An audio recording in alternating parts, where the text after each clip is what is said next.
Jemaat yang Tuhan kasihi, baik yang ada di ruang gereja ataupun dimanapun juga. Pada tahun 1965, ada seorang anak laki-laki berusia 14 tahun, duduk merenung di rumahnya di Jalan Cideng Timur, nomor 70. Dia bergumul untuk menentukan masa depannya.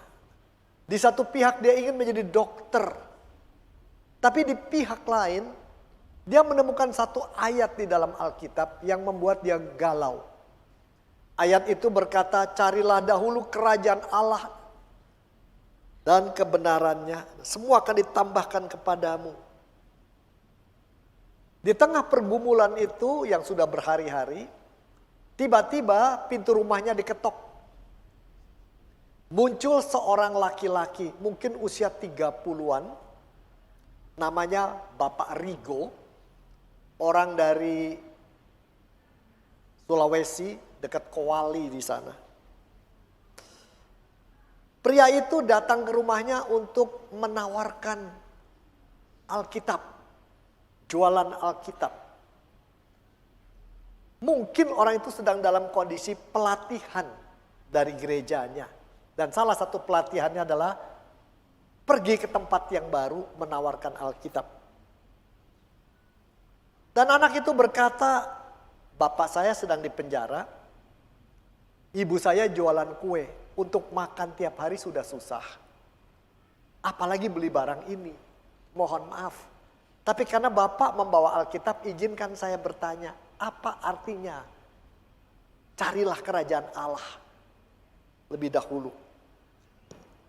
Dan Bapak Rigo itu dengan sabar menjelaskan kepada orang ini, anak ini. Sangat menarik, seorang yang sedang tumbuh, sedang belajar, mengajarkan sesuatu pada orang lain berdasarkan pengalaman dia. Di kemudian hari anak itu menjadi pendeta. Pendeta yang boleh dikatakan pekerja keras. Pendeta GKI menghasilkan lebih dari 53 buku. Ya. Nah, yang paling menarik adalah Bapak Rigo sendiri kemudian hari menjadi orang yang sangat penting pimpinan di gerejanya. Namanya terkenal, orangnya sendiri mungkin kita tidak kenal, tapi di gerejanya dikenal. Dan si pendeta GKI itu pada satu hari menemukan bahwa istrinya masih hidup di Sulawesi dan mereka berjumpa. Si istri itu begitu bahagia mendengar bahwa suaminya, sang suami di dalam hidupnya menyentuh hidup seseorang, menghasilkan seseorang yang baru, yang juga memberitakan Injil Tuhan ke berbagai tempat. Nah, saudara, itu bukan hal yang mudah ya. Pembelajar menularkan imannya, menjelaskan dan membagikan pengalamannya. Tapi apakah arti menjadi murid yang memuridkan dalam tema kita hari ini? Saya mengajak Anda untuk melihat kembali Matius 28. Cuma 3 ayat pemberian Tuhan Yesus. Tapi ayat itu, kalau saya diberi kesempatan khotbah 3 jam, di sini rasanya belum cukup. Tapi kalau kita bikin 3 jam, yang di rumah sudah ke WC, mandi, jalan, lari-lari, masih tetap dengerin gitu ya. Ya, padahal bukan dianya di sana. Jadi kita coba lihat ayat ini dengan cara yang sederhana. Pertama kita observasi atau kita amati. Kedua kita interpretasi atau gali apa yang diajarkan. Yang ketiga kita aplikasi atau laksanakan. Untuk itu mari kita lihat Matius 8 yang tadi kita baca, Matius 28 tadi. Mulai dengan ayat ke-18. Di dalam ayat ini dikatakan oleh Tuhan Yesus, kepadaku telah diberikan segala kuasa di sorga dan di bumi. Kuasa itu apa sih? Kalau kita punya kuasa, kita bisa menghasilkan sesuatu. Kita bisa mengubah sesuatu. Kalau saya punya kuasa, saya katakan bangun, Anda pasti bangun. Kalau saya katakan kuasa, tolong jiwir orang di samping Anda akan lakukan gitu.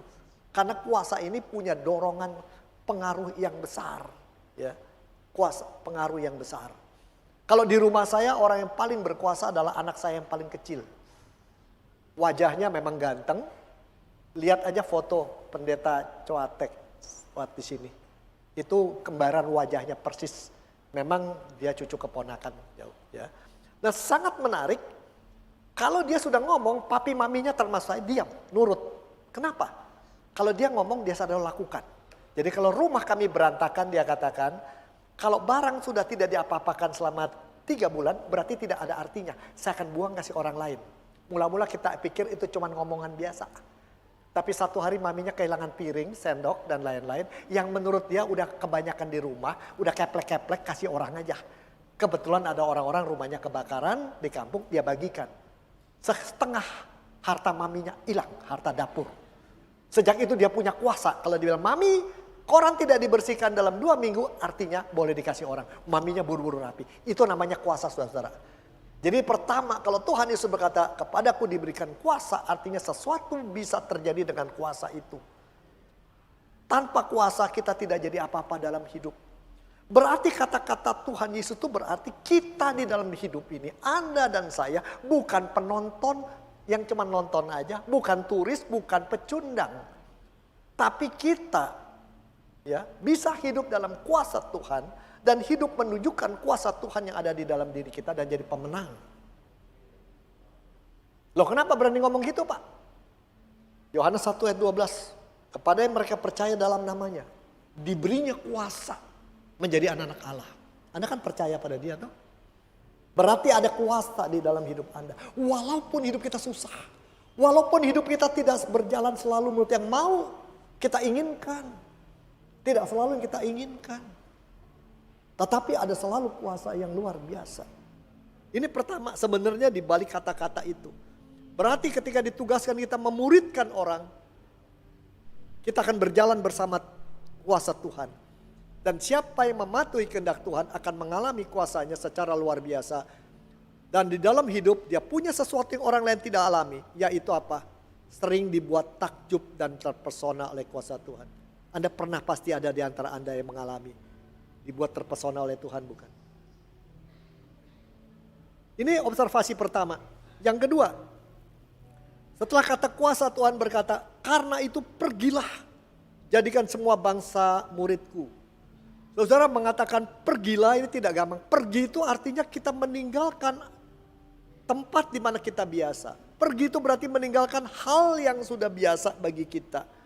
Pergi bahkan meninggalkan orang-orang yang terbiasa untuk kita. Abraham disuruh pergi Ur Kasdim, meninggalkan keluarganya, orang-orang yang dia biasa, budaya yang biasa.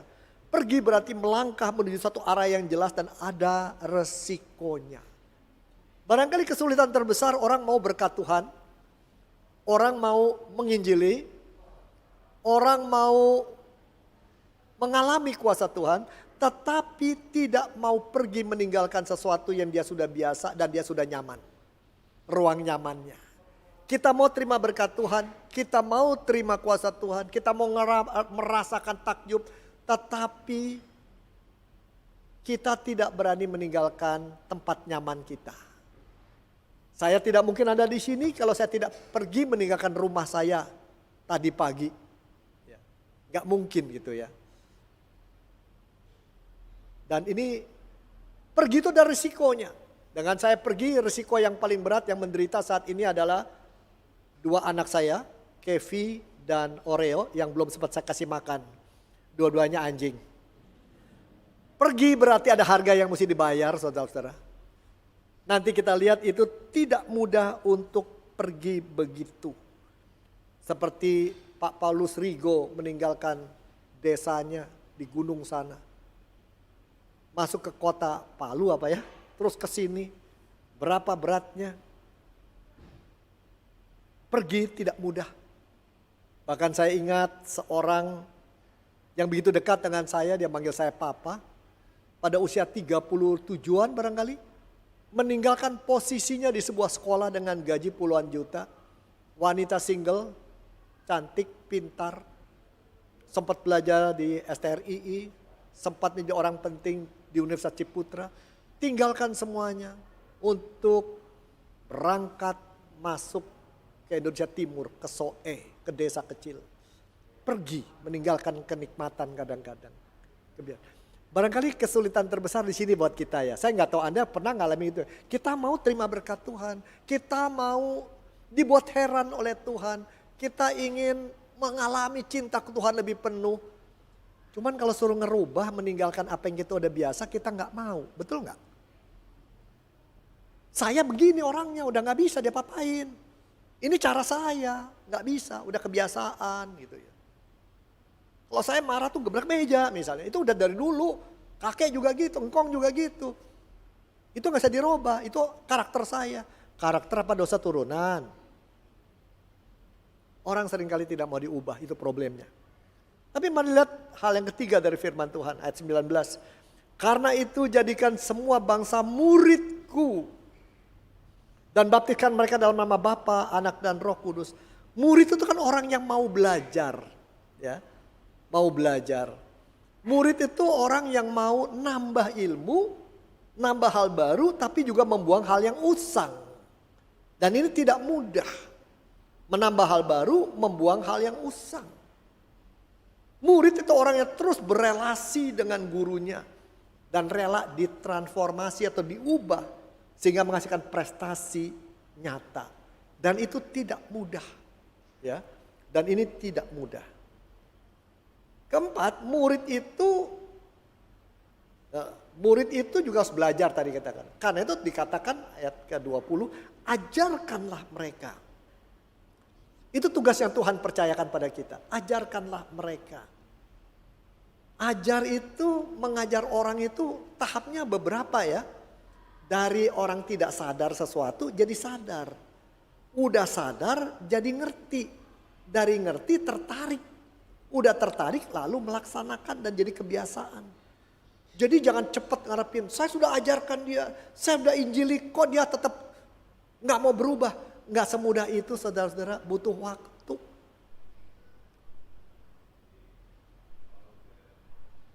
Istri saya mencoba mengubah hidup saya, agar kalau habis mandi handuk jangan taruh di atas ranjang. Apalagi kalau handuk basah. Kami udah kawin 42 tahun. Berapa tingkat keberhasilan dia? 1%. Ya, kadang-kadang saya sengaja juga supaya kamu dong jadi istri yang jemur. Jemur. Kebiasaan susah. Mengubah tuh susah. Sampai dia ngomong. Jangan-jangan badan kamu banyak kutunya, kamu taruh di sini. Jangan-jangan bau COVID. Baru mulai sadar kita. Butuh sadar, ngerti. Jadi jangan harap, oh saya mau menginjili, saya mau memuridkan orang. Segera hasilnya hebat. Sekian. Tidak secepat itu saudaraku. Mungkin 10 kali upaya kita hanya 2 yang berhasil. Gak apa-apa, tapi kalau gak dicoba, 0 hasilnya. Belajar bukan hanya melalui kata dan pengetahuan. Seringkali dari pengalaman yang kita bagikan. Dan lain-lain. Bukan dari kata-kata pengalaman. Tapi dari berbagi pengalaman. Ajar seringkali kita mengajari orang melalui pengalaman dia bersama kita. Dari gaya hidup kita. Dari gaya hidup kita. Nah ini sangat menarik sekali. Nah kebetulan saya punya istri yang suka ngumpulin anak-anak. Yang kurang beruntung tinggal di rumah. Pernah sampai 9. Dan anak kami ngomel, apa mami gak cukup kami punya anak 3. Tapi setelah mereka jadi orang sekarang sama juga. Yang satu ngambil anak, yang satu ngambil nular. Nular. Tapi kalau maminya bukannya nolong ambil anak, hobinya main macok atau domino, nular juga kan. Ini dia. Ajarkanlah, tularkanlah, bukan cuma ngomong. Kamu penginjilan dong. Enggak. Yang kelima, ayat 20. Ajarkan mereka melakukan segala sesuatu yang kau perintahkan. Jadi Tuhan ingin kita mengajarkan orang. Bukan hanya dengar sampai ngerti. Bukan hanya percaya dan yakin, tapi melakukan. Bukan aja melakukan kecil-kecil, tapi ambil resiko dan harga yang perlu dibayar. Dan itu tidak mudah. Melakukan itu ada upaya mencoba sesuatu dan bisa gagal.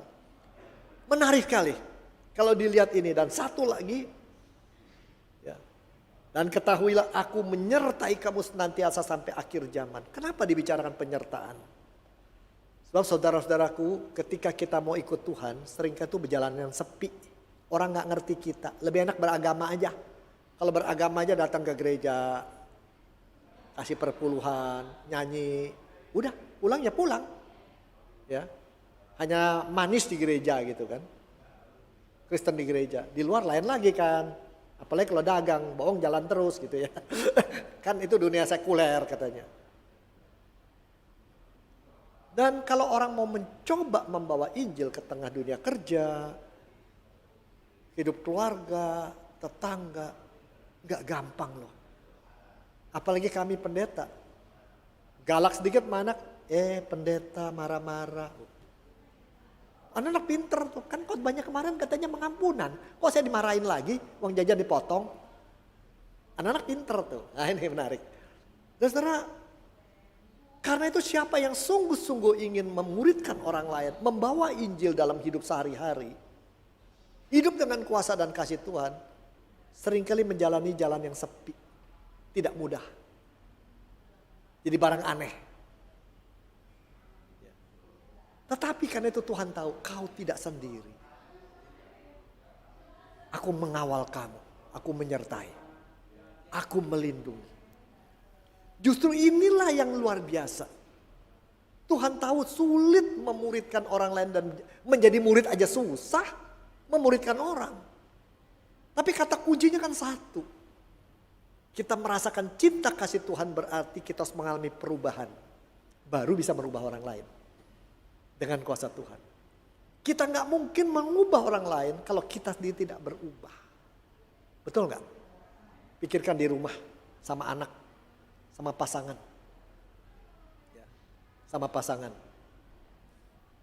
Nah ini barangkali kita perlu belajar. Dan paling sulit kita mau mengubah dunia, mengubah gereja, merubah orang, merubah keluarga. Kita tidak mau diubah terlebih dahulu. Barangkali itu problemnya. Itu problem terbesar. Ya. Saya suka ngomel mana anak saya juga, kamu jam 2 belum tidur, bangun pagi, makan asal jadi, nanti badan kamu sakit gitu tuh. Berapa kali saya ngomongin, tetap aja yang satu kalau udah yang gambar, yang satu lagi main musik. Kok gak disiplin gitu. Saking komit dengan pekerjaannya. Tapi satu hari istri saya berkata, lu ngasih tahu sesuatu yang bagus, lu sendiri kagak jalanin. Kamu sendiri kan begitu. Mulailah tahu diri tidur jam berapa. Walaupun drakor begitu indahnya. Sarangeo ya. The Gulf of Dubongsun begitu indah, udah deh. Sayang, sampai ketemu besok aja, hari ini mesti tidur karena besok udah khotbah. Ya, udahlah. Walaupun Wakanda itu begitu indah, udah deh. Sementara udahlah. Belajar, begitu kita berubah, anak-anak lihat, babe kok beda ya. Dia berubah. Saudara, perintah Tuhan Yesus ini sebenarnya bukan cuma tugas, ini berkat. Kita mengalami diubah. Mengalami kuasa Tuhan. Berani meninggalkan apa yang bahkan mengikat kita. Di sini indahnya. Menjadi murid berarti meninggalkan apa yang mengikat kita. Belajar hal baru. Tidak mudah loh. Tidak mudah. Tapi akhirnya toh kita akan bisa. Dan karena itu Tuhan, aku sertai, ini susah tapi aku menemani kamu. Maka seorang yang sungguh-sungguh mau memuridkan orang. Dan orang Kristen sejati harus memiliki perasaan aman di dalam dirinya.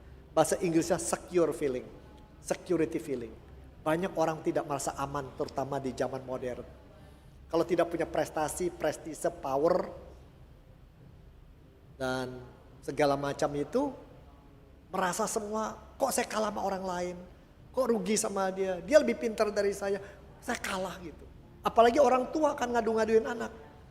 Kok kamu kok kalah sama adek sih, badannya gede tuh, kamu kurus. Dek, kamu otakmu kosong, gak kasih koko, diadu-aduin. Atau orang tua ngomong tentang pada anaknya, kamu jangan kayak papa kamu ya. Pulangnya malam kayak kalong lulu. Lalu si papa bilang, nak jangan kasih mama kamu kayak bebek. Kalau ngomong wek. Si anak, ya Tuhan katanya aku berharga biji matamu. Tapi ini kok silang antara bebek sama kalong, binatang apa ya Tuhan? Di situ saudara. Banyak orang kesepian zaman sekarang. Banyak orang merasa tidak sanggup menginjili. Tidak sanggup memuridkan. Tidak sanggup melayani. Hidup aja udah susah. Merasa tidak aman walaupun punya banyak. Di sini yang Tuhan katakan adalah, karena aku menyertai kamu, kamu tidak sendiri. Apalagi ketika kau memuridkan, kau akan lebih merasakan kuasaku. Nah ini observasi kita. Mari kita interpretasi atau kita pelajari apa yang bisa digali. Saudaraku, dalam kata-kata yang pendek 3 ayat itu, terdapat sesuatu yang sangat berharga. Pertama, Tuhan memberi 2 hal itu ya, yang jelas buat kita. Pertama, pemberian itu adalah dia berikan kuasa kepada kita dan penyertaan bagi orang yang mau memuridkan orang. Orang yang mau jadi murid Tuhan. Orang yang mendengarkan dan berpegang pada dia akan memiliki rasa aman tadi. Itu penting dalam menjalani hidup sesuai kehendak dia. Dan ini perlu buat kita dengar pada pagi hari ini. Pasti ada di antara Anda yang sedang susah kan karena pekerjaan ya. Ini ada perusahaan begitu kerjaan mulai ngegas. Kerja sampai jam 9 malam. Dari jam 7. Supaya merugi tahun lalu dikejar sekarang. Ada yang mungkin pada saat ini utang lebih banyak daripada penghasilan. Ada yang cicilan belum dibayar. Belum istri ngomel aja, suami ngomel aja. Belum ada punya penyakit. Belum anak menjadi apa yang tidak kita kehendaki. Belum lagi bos di kantor bikin bingung. Kita punya banyak alasan untuk merasa khawatir. Dan tidak tahu mesti berbuat apa dan tidak berdaya. Tapi ingat, ada kuasa, ada penyertaan. Anda bisa yakin itu enggak? Anda sudah pernah alami itu kan, bukan? Ketika dalam susah dulu, justru makin susah kita. Di dalam kesulitan dan keadaan tidak mampu, kita bisa lebih merasakan kuasa dan kasih Tuhan. Murid sejati akan mengalami itu. Bisa diaminkan enggak ini? Mungkin Anda sudah alami itu. Itu pemberian Tuhan. Yang kedua, Tuhan memberikan bukan hanya kuasa dan penyertaan, tapi tugas untuk pelipat gandaan. Kau sudah merasakan kasih Tuhan. Kau sudah terima penebusannya. Kau sudah terima begitu banyak hal yang indah dari dia. Bagikan, tularkan. Tularkan. Satu hari saya membawa istri saya ke petak 6. Betul kan petak 6 ya di sini kan? Dia bilang, yuk ke petak 6. Apaan sih? Lu jangan bercanda. Yang gue tahu cuma petak 9. Enggak, ada petak 6. Jangan bercanda, bohong lu ya. Enggak, ayo temenin saya. Saya angkat dia dari tempat meja kerja dia, naik mobil, masuk ke sini. Kaget dia, oh ada ya. Wah dia suka makanannya. Di atas makanan Manado ada, di bawah ada pisang goreng, ada segala macam deh ya. Lupa dia pada komplainnya. Terus dia tanya, kok kamu baik sih? Kalau saya mengalami hal yang indah, saya ingin istri saya mengalami, bukan? Itu. Kalau Anda mengalami kasih Tuhan, mengalami relasi dengan Tuhan, mengalami perubahan dengan Tuhan, dan Anda sungguh mengalami itu, enggak pasti kita akan berikan pada orang dekat kita, dan orang-orang lain kita jumpai. Ini dia. Saya paling suka makan restoran di Kelapa Gading namanya Ahwat. Mungkin sini juga ada Ahwat. Waduh enak benar-benar. Tapi kalau babinya, paikutnya, mutiara lebih enak tuh. Loh kok pendeta ini ada hubungan apa sama mereka? Enggak ada. Karena saya ingin Anda diberkati. Sama. Jadi kalau kita mengalami keindahan dengan Tuhan, baru kita bisa berbagi orang lain. Kenapa orang gagal menginjili? Kenapa orang gagal untuk menyampaikan Injil? Kan sini tadi ada Natal, cari orang satu-satu lain dan lain-lain. Enggak segampang narik orang begitu aja. Kalau kita tidak merasakan indahnya hubungan sama dia, sulit berbagi. Kalau kita tidak pernah merasakan diubah Tuhan, sulit mengajak orang berubah. Itu dulu pertama diajarkan. Lalu pertanyaannya apa yang mesti diubah? Transformasi apa? Diubah menjadi murid sejati, menjadi serupa dengan gambaran Kristus, Roma 8 ayat 29 berarti apa? Kita mesti rela berubah dalam kebiasaan-kebiasaan kita. Tolong pikir saat ini. Kebiasaan apa yang bisa mengganggu pelayanan kita, diri kita. Komitmen kita akan berubah makin dalam. Karakter kita berubah. Kebebasan dari luka dan ikatan masa lalu berubah. Kemampuan hidup berubah. Kesaksian kita jadi nyata dan jadi inspirasi. 6K inilah. Mengukur suatu gereja berhasil apa enggak, kita ukur aja berapa banyak orang yang mengalami perubahan di sini. Bukan ukuran gedungnya, bukan ukuran programnya, persembahannya, tapi ini. Saya pernah melayani sebuah gereja yang kecil hanya 70 orang, tapi perubahan mereka luar biasa. Dan karena mereka itu sebuah negara berubah dalam policy mereka gara-gara mereka itu. Nah, aplikasinya gimana? Pertama, jelas kalau memuridkan orang dan kita mau jadi murid, kita harus pergi, rela, diubahkan, meninggalkan kenyamanan. Tadi sudah dikatakan. Pak Paulus Rigo pergi ke Jakarta. Wiwi berangkat ke Soe yang jauh. Tapi pergi juga kadang-kadang gak usah jauh-jauh bener. Gak usah sampai ujung-ujung, yang deket aja. Kalau ke Hollywood, yuk kita misi ke Hollywood, pasti Anda mau lah. Ke Hollywood, jalan-jalan ke Jepang. Ya. Itu namanya jalan-jalan rohani, beda. Pergi itu kadang-kadang meninggalkan apa yang jauh, tapi juga bisa yang gak terlalu jauh. Di Gereja Kristus Ketapang, bukan Gereja Kristus ya, tapi ada berapa orang Gereja Kristus Ketapang. Pada satu hari melihat anak-anak kecil di dekat Kalijodo tinggal di kolong jembatan. Menarik kali ya, jembatan, jalan tol, ada orang tinggal di bawah. Bahkan ada jembatan kita merayap karena tingginya cuma segini. Saya pernah menemukan seorang laki-laki membaca koran bahasa Mandarin. Dan saya ajak ngomong, asalnya dari mana? Dari RRC. Hilang paspor, hilang segala, udah 5-6 tahun di sana. Dan orang-orang ini melihat di Kalijodo itu banyak anak-anak kecil, kalau tidak ditolong, umur 6 tahun jualan aqua, jualan ini. Kalau tidak ditolong, umur 12 tahun bisa menjadi wanita nakal. Karena banyak yang mau beli. Maka mereka ini tidak bisa dibiarkan. Ini harus disampaikan kasih Kristus pada mereka. Mereka beli bersama guru yang sederhana dari St. John, Bungur, GKI Bungur. Beli kayak tiker gitu ya. Anak-anak diajak makan, nyanyi-nyanyi setiap malam minggu, dan seterusnya. Akhirnya berdiri sekolah di sana, dan ratusan anak. Jadi itu. Ya pernah pecah 2, sekarang 1 masih ada di dekat sini. Penjaringan ada, dekat Pluit ada, Jembatan 2 ada, dan 3 ada. Tapi cerita yang paling menarik adalah mereka mau masuk ke daerah itu dan tidak aman, daerah itu banyak preman. Preman truk, obat bius, wanita. Dan berani mereka beri pengobatan, makanan dan lain-lain. Nanti anak-anak itu kelas SD, hampir kelas 6 di sekolah itu dipindahkan ke sekolah negeri. Memang kudu bayar. Di sekolah negeri itu nanti dia bisa ujian kelas 6, masuk ke SMP dan melanjutkan. Tapi yang paling menarik adalah mereka mau berangkat.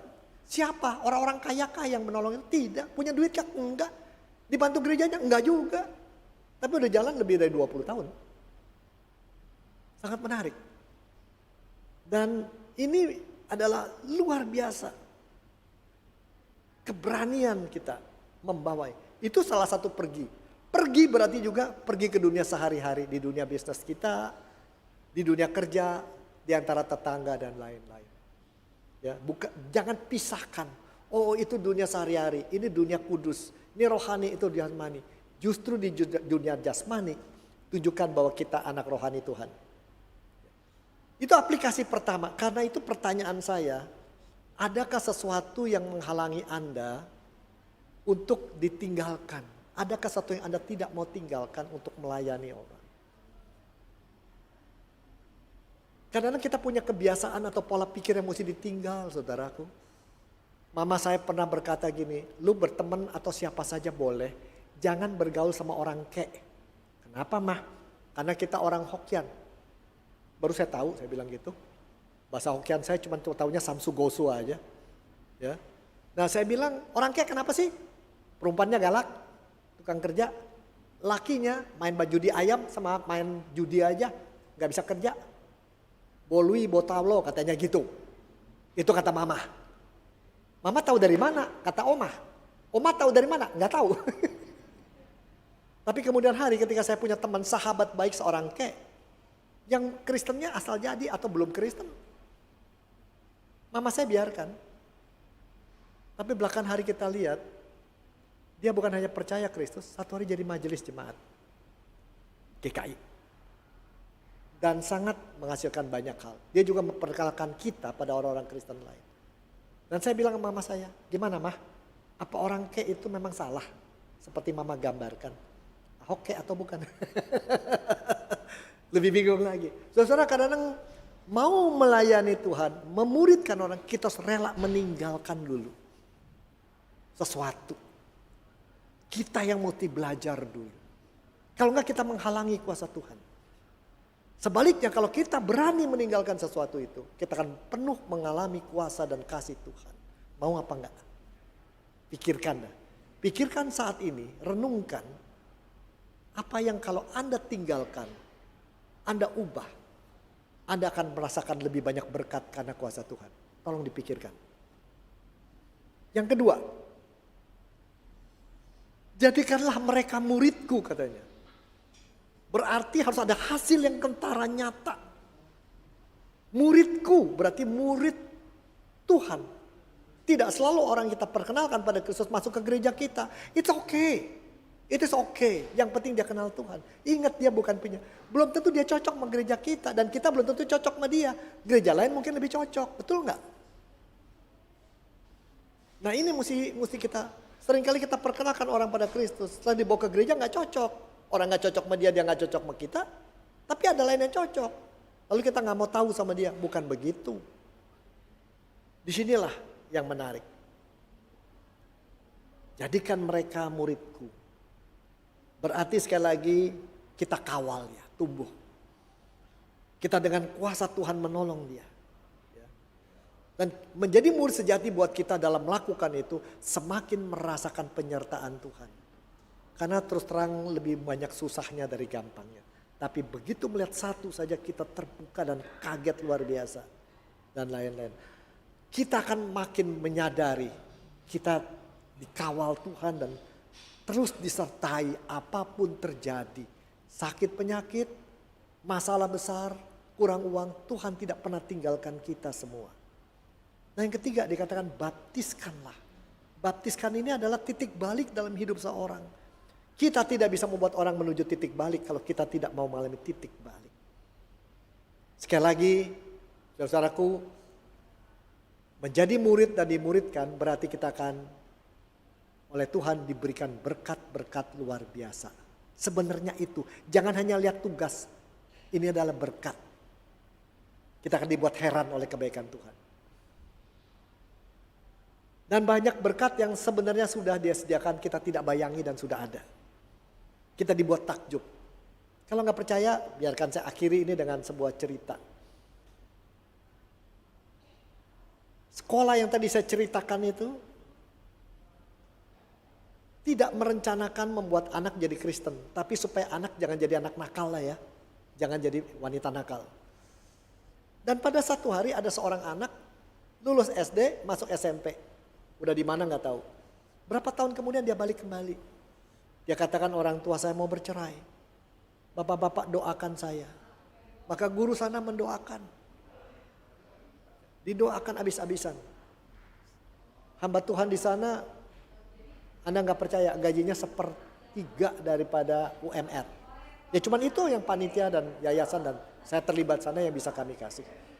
Tapi yang paling menarik, anak itu minta didoakan dan didoakan. Kenapa kamu ada masalah katanya? Orang tua mau bercerai. Anak perempuan, gak lama lagi datang lagi. Tolong didoakan lagi. Tuhan Yesus itu bagaimana sih katanya? Diceritakan terus berkali-kali. Akhirnya satu hari, bolehkah saya dibaptis?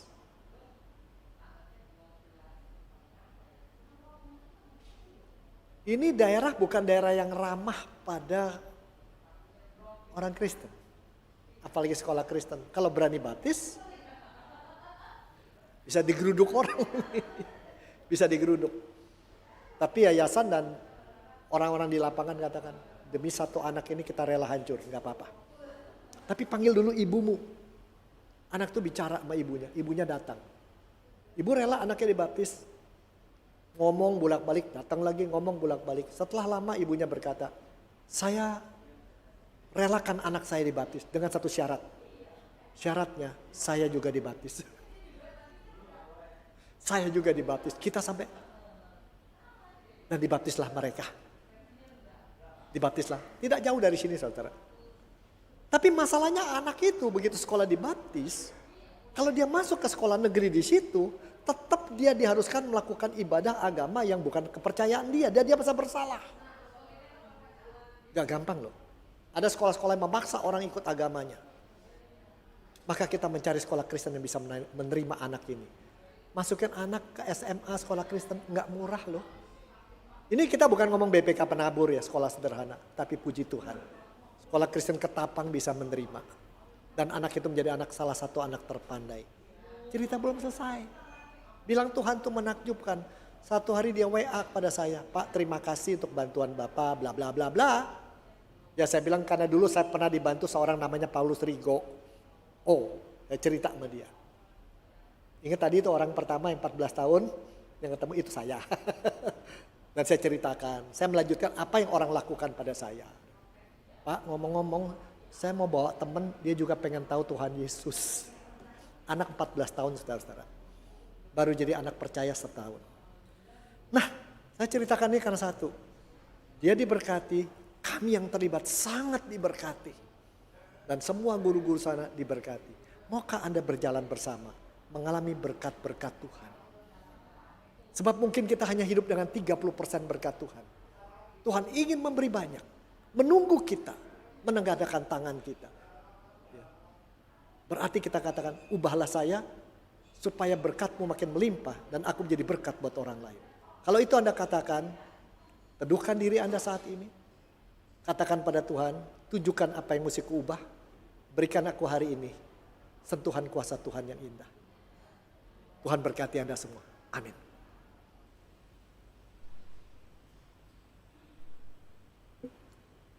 Shalom jemaat yang Tuhan kasihi. Ya. Pada tahun 1965 di Jalan Cideng Timur ada seorang anak laki-laki usia 14 tahun sedang duduk di pinggir jendela dengan pikiran yang galau. Dia tertarik dan ingin menjadi dokter. Namun hari itu dia membaca ayat Alkitab yang berkata, carilah dahulu kerajaan Allah dan kebenarannya. Semua akan ditambahkan kepadamu. Dan dia tidak tahu bagaimana ayat itu dimaksudkan buat diri dia.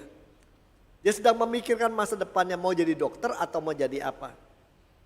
Di dalam kondisi itu datang seorang ke rumah dia dan mengetok, seorang laki-laki umur 30-an gitu.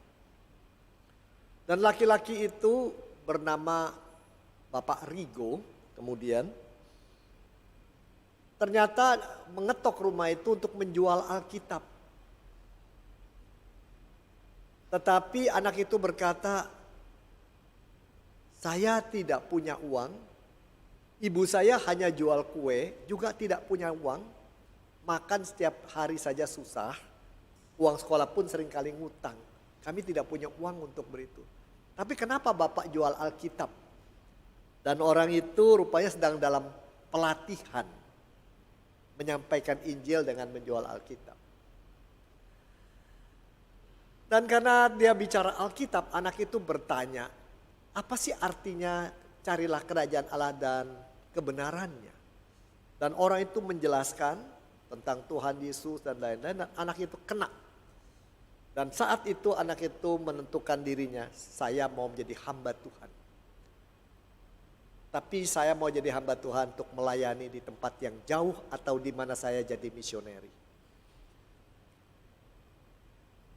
Pak Rigo yang sebenarnya sedang belajar, kemudian hari menjadi seorang hamba Tuhan yang luar biasa, seluruh Indonesia dikenal. Di kita mungkin tidak. Pada waktunya sebelum dia meninggal, istrinya masih ada di pedalaman Poso. Pak Rigo itu datang dari daerah namanya Kowali. Saya pernah membawa pendeta-pendeta GKI Kowali dan dikatakan Pak Robi Chandra itu miring. Karena kita nyetir mobil, ini jalanan cuma paling-paling 1,5 meter, 1,5 meter. Di bawah jurang 30 meter dan 20 meter. Rigo datang dari sana mengabarkan Injil ke Jakarta. Tapi yang paling menarik, anak yang mendapat ajaran dari dia itu, kemudian hari menjadi hamba Tuhan, dan sungguh-sungguh memang menjalankan apa yang Pak Rigo sampaikan, dan dia juga menghasilkan murid-murid lain. Seorang murid menghasilkan murid lagi, istilahnya multiplikasi, pelipat gandaan. Tapi apa sih sebenarnya artinya menjadi murid yang memuridkan? Bagaimana sih caranya? Mari kita lihat firman Tuhan kembali, dan firman Tuhan akan kita garap dengan 3 langkah. Yang pertama kita amati